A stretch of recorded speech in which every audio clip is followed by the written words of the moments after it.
أهل التقى والنقى والحلم والكرم أما بعد فأعوذ بالله من الشيطان الرجيم ببركة بسم الله الرحمن الرحيم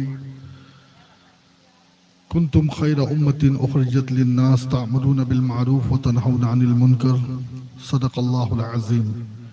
ممبر پر تشریف فرما مداحین مصطفیٰ، عمائدین، نقیب اجلاس حضرت مولانا سلیم رضوی صاحب مدد اللہ النورانی، میرے سامنے بیٹھے بزرگوں، نوجوان ساتھیوں، پیارے بچوں، پردہ نشین خواتین، السلام علیکم ورحمۃ اللہ وبرکاتہ۔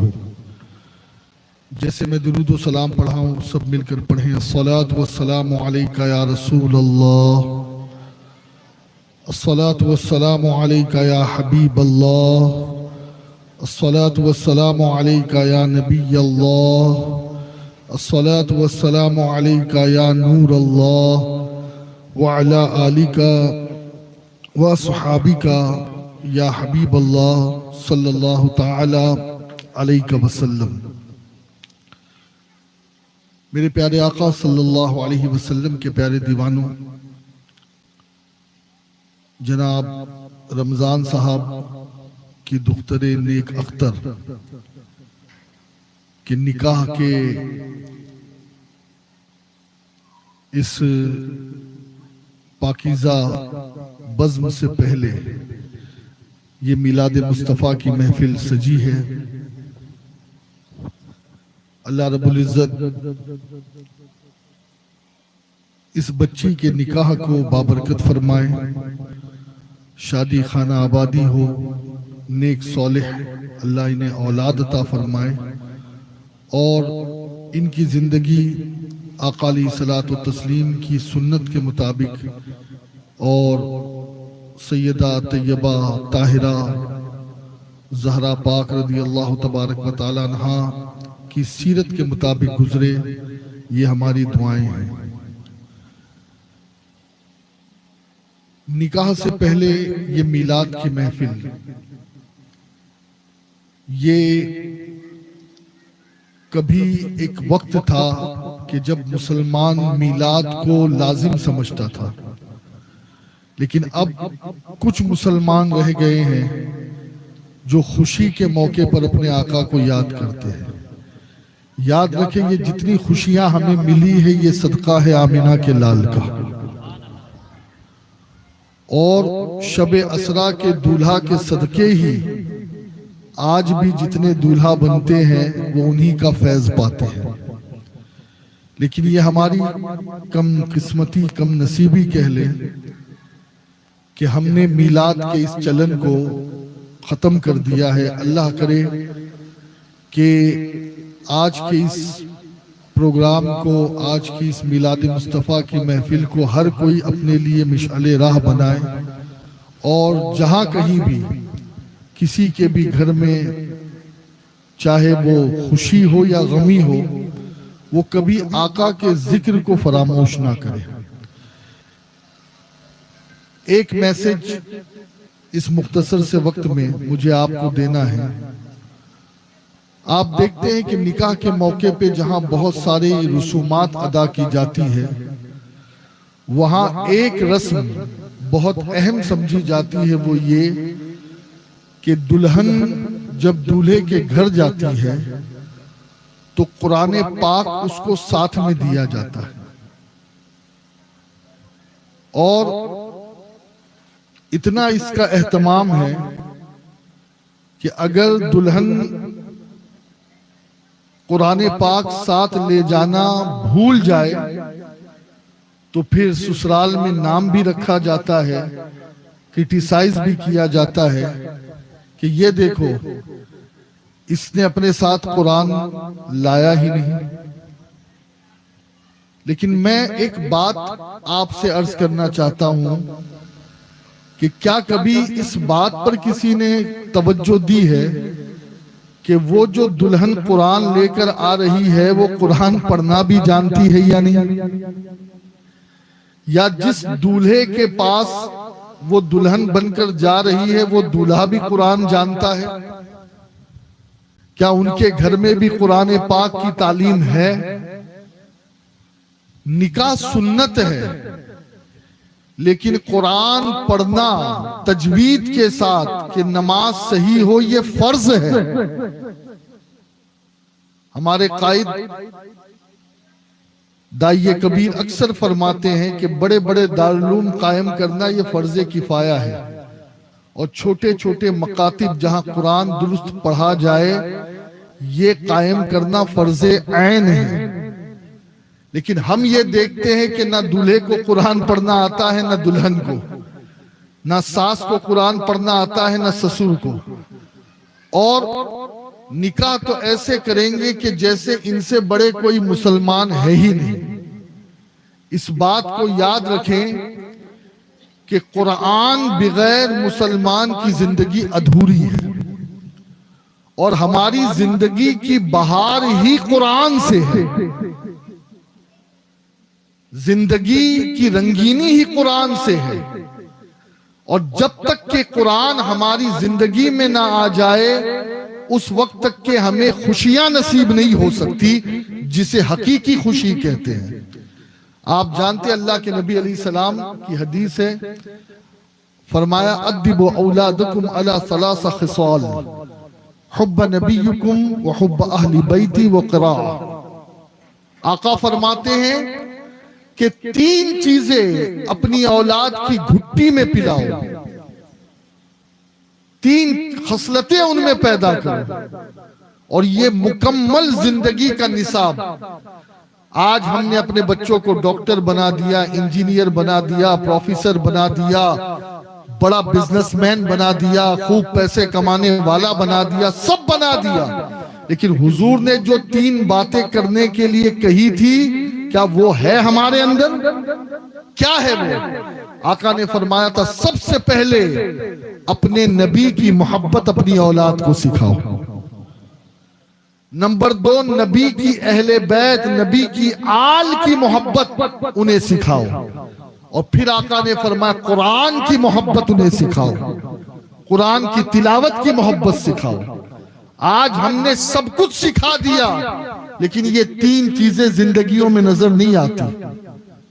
اور یاد رکھو آج یہ جتنی مصیبتیں اور تباہیاں ہمارے سامنے ہیں، اس کی ایک بڑی وجہ یہ بھی ہے کہ جس قرآن کو اللہ نے ہدایت کے لیے ہمارے سامنے دیا تھا، جس قرآن کو اللہ رب العزت جل شانہ نے کتاب ہدایت بنا کر کے پیش کی تھی، اس کتاب کو ہم نے برکت کی کتاب بنا لیا، تعویذ کی کتاب بنا لیا، اور حال یہ ہوتا ہے کہ دلہن اپنے گھر میں قرآن لے کر تو جاتی ہے لیکن پڑھنا ہی نہیں آتا، تو پھر وہ قرآن طاق میں رکھا ہوتا ہے اور پھر دھول اور دیمک کی نظر وہ ہو جاتا ہے۔ کان کھول کر کے سنو، اس قرآن پاک کی عزت کرو، اس کی قدر کرو، اس کی تعظیم کرو، اس کے حق کو ادا کرو، اور اگر ہم نے اس کے حق کو ادا نہیں کیا تو قیامت دستک دے رہی ہے۔ ابھی جو حالات ہے اس سے بھی برے حالات کے لیے تیار ہو جاؤ۔ اگر ہم راہ راست پر اب بھی نہ آئے اور اگر قرآن سے ہم نے ایفا اور وفا نہ کیا تو پھر یاد رکھو دوستو، حالات کبھی بہتر ہو نہیں سکتے۔ مسلمان کبھی اچھے دن کے تصور نہیں کر سکتے، اس لیے کہ اچھا دن دولت نہیں لاتا، اچھا دن قرآن لاتا ہے۔ قرآن کی تعلیم بہت زیادہ گفتگو کرنے کا موقع نہیں ہے، بس ایک بات جو آپ کو اور ہم کو اچھی طریقے سے ذہن میں محفوظ کرنا ہے وہ یہ کہ اپنے بچے کو professor, doctor, engineer, business man یہ سب کچھ بناؤ، اسلام اس سے منع نہیں کرتا، لیکن سب سے پہلے اسے صحیح قرآن پڑھنے والا بناؤ، اسے قرآن کی تلاوت کا عادی بناؤ۔ آپ کو پتا ہے نا، ایک صحابی تھے، آقا علیہ الصلوۃ والتسلیم نے فرمایا کہ تم نکاح کیوں نہیں کرتے؟ انہوں نے عرض کی آقا میرے پاس تو کچھ ہے ہی نہیں کہ جو میں اپنی بیوی کو مہر کے طور پر دوں، تو آقا علیہ الصلوۃ والتسلیم نے اللہ اکبر کیا فرمایا تھا؟ حضور صاحب شریعت ہے، آقا نے فرمایا تھا سن، تیری بیوی کو قرآن پڑھنا نہیں آتا، تو نکاح کے بعد تیری بیوی کو قرآن پڑھنا سکھا دے، یہی تیرا مہر ہے۔ آقا نے مہر مقرر کیا، مہر مقرر کیا کہ وہ بیوی کو قرآن پڑھنا سکھائے۔ آج کل اگر شوہر بیوی کو قرآن پڑھنا سکھائے گا تو سارے گھر والے کہے کہ یہ تو جورو کا غلام ہو گیا، یہ تو لگائی کا نوکر بن گیا ہے یا نہیں؟ آج مزاج ایسا ہے، جبکہ حقیقی بات یہی ہے دوستو، ہر تعلیم بعد میں، کھانا پکانا، برتن بھانڈی پوچھا سب بعد میں، جھاڑو مارنا آتا ہے یا نہیں یہ بعد میں، پہلے یہ دیکھو کہ قرآن پڑھنا آتا ہے یا نہیں آتا۔ اور میرے پیارے آقا علیہ الصلوۃ والتسلیم کے پیارے دیوانوں، آپ جانتے ہیں یہ قرآن کتنی عظیم کتاب ہے، کتنی عظیم کتاب ہے۔ آج بھی یہ قرآن قسمتیں بدلتی ہے، لوگوں کی تقدیریں بدلتی ہیں۔ اس کتاب کے پاور کو ہم نے نہیں جانا ہے۔ آپ کو پتا ہے آج بھی کئی جگہوں پر جب آگ لگ جاتی ہے گھروں میں، تو کئی مقام پر یہ دیکھا گیا ہے کہ پورا گھر جل کر خاک ہو جاتا ہے، اللہ کا کلام محفوظ رہتا ہے۔ دیکھا ہے نا آپ نے، یہ اس کا کھلا معجزہ ہے، کھلا معجزہ ہے۔ اور اتنا ہی نہیں بلکہ آپ دیکھتے ہوگے کہ آئے دن غیر فرانس میں، کبھی امریکہ میں، کبھی یورپ میں، وہ سڑکوں پر آ کر کے قرآن جلاتے ہیں۔ میں سمجھتا ہوں دنیا میں کسی بھی دھرم کی کتاب کوئی جلاتا نہیں ہے، لیکن یہ قرآن کو جلانے کی یہ بات دماغ میں آئی کہاں سے؟ تو یاد رکھو، جس سے خطرہ ہوتا ہے نا اسی کو جلایا جاتا ہے۔ آج بھی ہمیں پتا نہیں ہے کہ یہ کون سی کتاب ہمارے پاس ہے، لیکن دشمن جانتا ہے، غیر جانتا ہے کہ یہی وہ کتاب ہے جس نے اس قوم میں عمر بن خطاب پیدا کیے تھے، یہی وہ کتاب ہے جس نے صلاح الدین ایوبی جیسے دلاور شخص اس قوم کو عطا کیے تھے۔ اور آج بھی اگر یہ قوم اس کتاب سے اپنے رشتے کو مضبوط کر دے گی تو یہ قوم اپنا کھویا ہوا وقار پھر سے حاصل کر لے گی۔ ارے جس میں بھی بدلاؤ آیا ہے، جس میں بھی، ابو بکر کو صدیق اکبر بنانے والی کتاب قرآن ہے، عمر کو فاروق اعظم بنانے والی کتاب قرآن ہے، عثمان کو جامع القرآن بنانے والی کتاب قرآن ہے، علی کو باب العلم بنانے والی کتاب قرآن ہے۔ لیکن ہم نے کیا کیا اس کتاب کے ساتھ؟ ہمارا کیا سلوک ہے اس کتاب کے ساتھ؟ رمضان میں تھوڑا پڑھ لیا، پھر سال بھر پڑھنے کی توفیق نہیں، موقع نہیں، میت ہو گئی تو قرآن کھل گیا۔ اور آج کل تو میتوں میں بھی بڑا عجیب حال ہے، امام صاحبان اسٹیج پر بیٹھے ہیں، پوچھو نا، دو قسم کے لوگ ہوتے ہیں، کچھ کے ہاتھ میں سپارے ہوتے ہیں اور کچھ کے ہاتھ میں چنے ہوتے ہیں۔ تو آج تو جس کو دیکھو وہ ہاتھ میں چنا ہی لے کر کے وہ تسبیح پڑھ رہا ہے، لا الہ الا اللہ کی تکرار۔ لا الہ الا اللہ بھی بڑا عظیم ہے، ذکر افضل الذکر ہے، لیکن دوستو قرآن ہے۔ اور ایک چیز میں آپ کو بتاؤں، ایک مرتبہ ایک شخص نے اعتراض کیا تھا ایک عالم دین کے سامنے، کہا کہ آپ لوگ کہتے ہو کہ یہ قرآن بڑا پاورفل ہے، یہ زندگی بدل دیتا ہے، یہ مردہ دلوں کو زندہ کر دیتا ہے، تقدیریں بدل دیتا ہے، کھویا ہوا وقار دے دیتا ہے، عزت قرآن دیتا ہے، دولت قرآن دیتا ہے۔ ہاں ہاں، دولت بھی قرآن دیتا ہے، دولت بھی قرآن دیتا ہے، شاید آپ کو پتا نہیں ہے، ایک صحابی تھے، بڑے بے فکر تھے،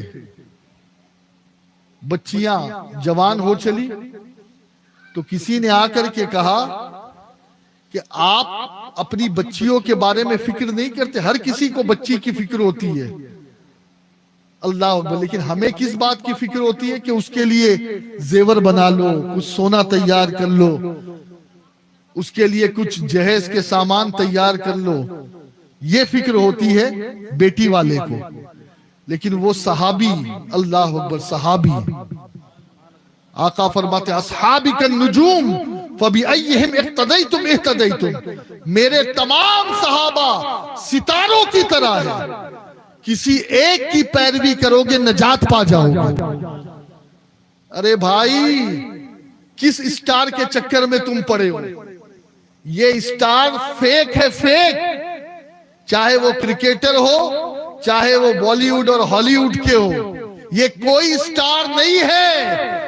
کل بھی اسٹار نبی کے صحابہ تھے، قیامت تک اسٹار نبی کے صحابہ رہیں گے، اس لیے کہ یہ دنیا دار کے بنائے ہوئے اسٹار ہے، اور صحابہ کو نبی نے اسٹار بنایا ہے۔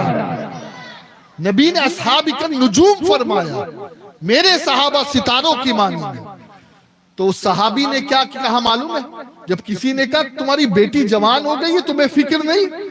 کہا مجھے فکر نہیں ہے، اس لیے کہ یہ جس گھر میں قدم رکھے گی اس گھر میں برکتوں کی برسات ہوگی، اگرچہ وہ گھر کسی غریب کا ہو۔ حیرت سے پوچھا گیا، آپ کو اتنا کانفیڈنس اپنی بیٹی پر؟ کیا آپ بہت زیادہ سونا دینے والے ہو؟ 1 کلو 2 کلو سونا دینے والے ہو اپنی بیٹی کو؟ معاملہ کیا ہے؟ مفہوم عرض کر رہا ہوں۔ وہ صحابی کہتے میں نے اپنی بیٹیوں کو سورہ واقعہ کا حفظ کرایا ہے، اور میری بیٹیاں روزانہ سورہ واقعہ پڑھتی ہے، اور وہ جب کسی گھر میں جائے گی تو وہاں جا کر کے وہ قرآن کی تلاوت کرے گی، سورہ واقعہ پڑھے گی۔ میرے آقا نے فرمایا کہ جس گھر میں سورہ واقعہ پڑھی جاتی ہے اللہ اس گھر سے فاقے کو دور فرما دیتا ہے۔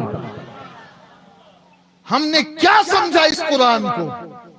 آج اکثر لوگ پریشان ہیں، علماء کے پاس آتے ہیں، عاملین کے پاس آتے ہیں، کوئی تعویذ کر دو، میرے شوہر کا بزنس نہیں چل رہا۔ میں نے کہا اصل تعویذ تو تمہارے پاس ہے، تم گھر میں سورہ واقعہ پڑھو، اللہ تمہارے شوہر کے بزنس کو بھی ترقی دے گا اور ایمان کو بھی ترقی عطا کرے گا۔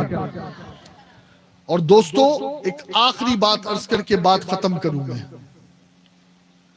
حضرت سیدنا جنید بغدادی رضی اللہ تبارک و تعالی عنہ، کون ہے جنید؟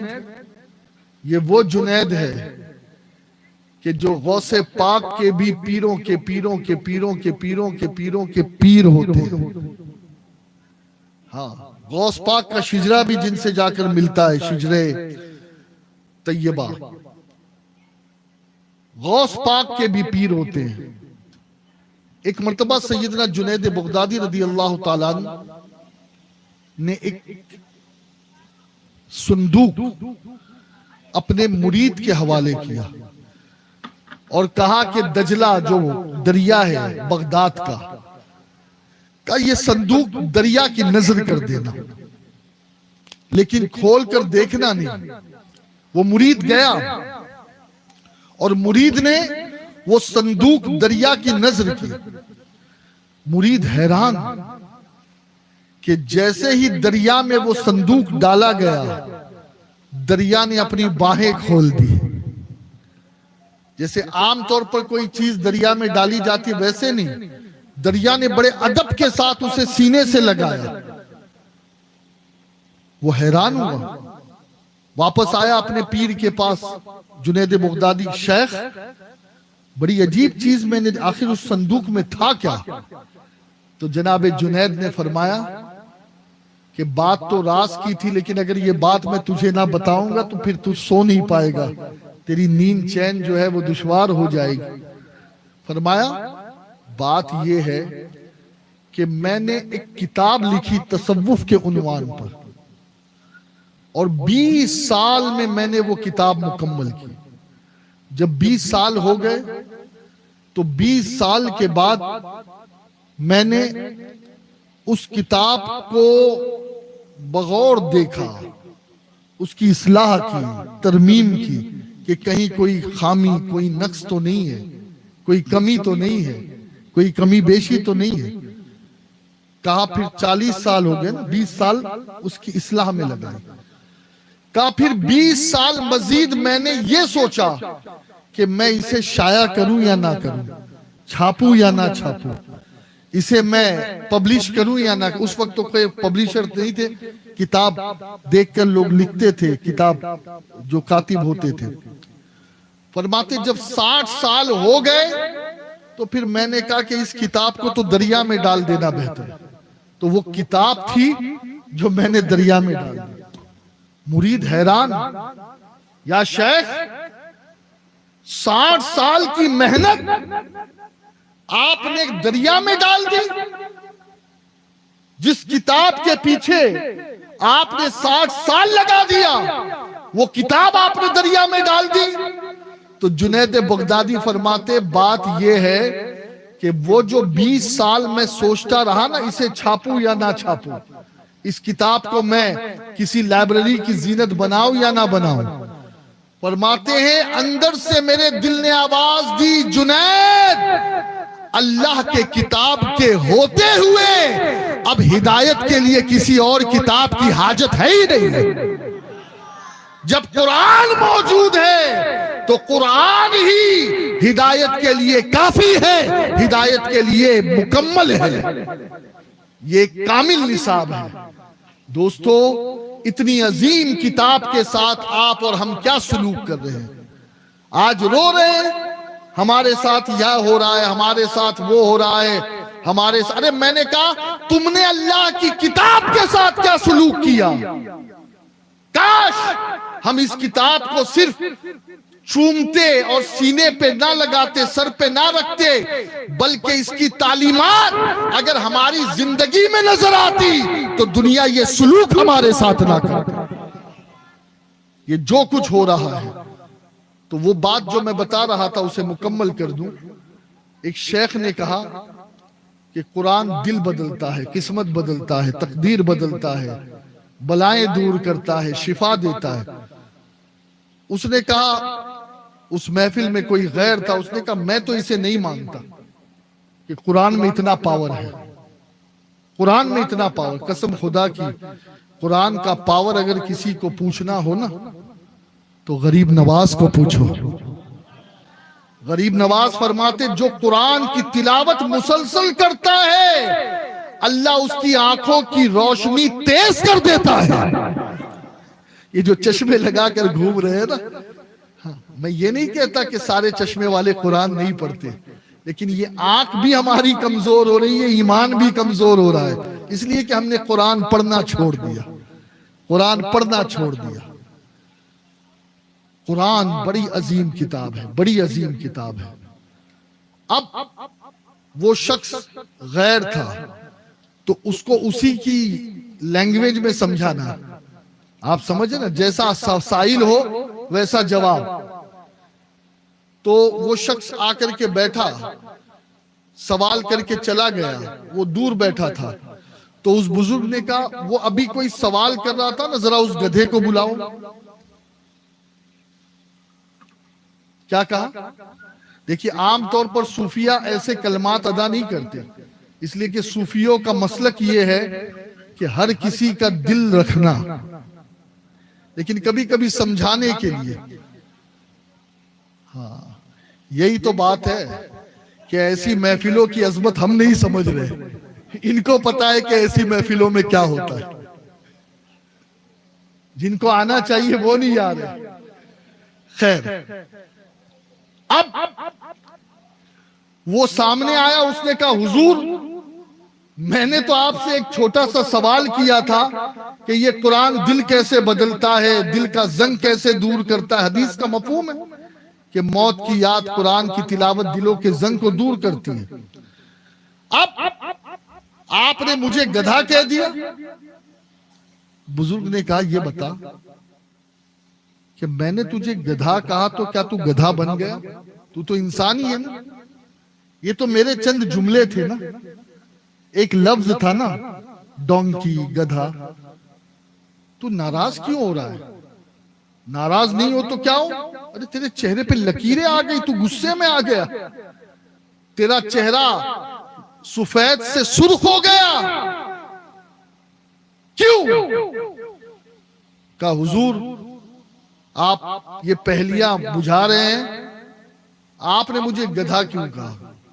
کہ یہی تو تجھے بتانا ہے کہ ایک جملہ جو میرا ہے اور وہ میں نے تجھے کہا تو اس نے تیرا تیور بدل دیا، چہرے پہ نشان آ گئے، جھریاں پڑ گئی، چہرہ سفید سے سرخ ہو گیا۔ میں کہتا ہوں جب انسان کا کلام چہرہ بدل سکتا ہے تو خالق اکبر کا کلام دل بھی بدل سکتا ہے، دل بھی بدل سکتا ہے۔ اس قرآن کو پڑھو، اس قرآن کی تلاوت کرو، اس قرآن کی تعلیم کو عام کرو، اور اسے صرف جو ہے وہ ختم کرنے کی نیت سے نہ پڑھو، بلکہ اسے سمجھو، انڈرسٹوڈ کرو، کرو گے انشاءاللہ۔ قرآن کے چند حقوق ہیں، اس پر ایمان لانا، اس کی تصدیق کرنا، اس کو خدا کا کلام ماننا، اس کی تلاوت کرنا، صحیح ڈھنگ سے اسے پڑھنا، پھر اس پر عمل کرنا، اس کو سمجھنا، اس پر عمل کرنا، اور اس کی تعلیمات کو عام کرنا، اور غیر مسلموں تک اس قرآن کے پیغام کو پہنچانا۔ یہ سارے حقوق مسلمانوں کے ہیں۔ کیا میں امید کروں انشاءاللہ اس مختصر سی بزم میں میں نے کوشش کی کہ کچھ باتیں آپ تک پیش کر سکوں، کچھ باتیں آپ تک پہنچا سکوں۔ اللہ تبارک و تعالیٰ آپ کو، مجھے، سب کو عمل کرنے کی توفیق دے، اور سب سے پہلے مجھے اللہ تبارک و تعالیٰ قرآن پاک کا عامل بھی بنائے، حافظ بھی بنائے، قاری بھی بنائے، اور آپ سب کو بھی۔ نعرہ تکبیر، نعرہ رسالت، نعرہ رسالت، عظمت مصطفیٰ، ذکر مصطفیٰ، سید حاتم شاہ صاحب قبلہ، جمالی دولہ، جمالی دولہ، نعرہ تکبیر۔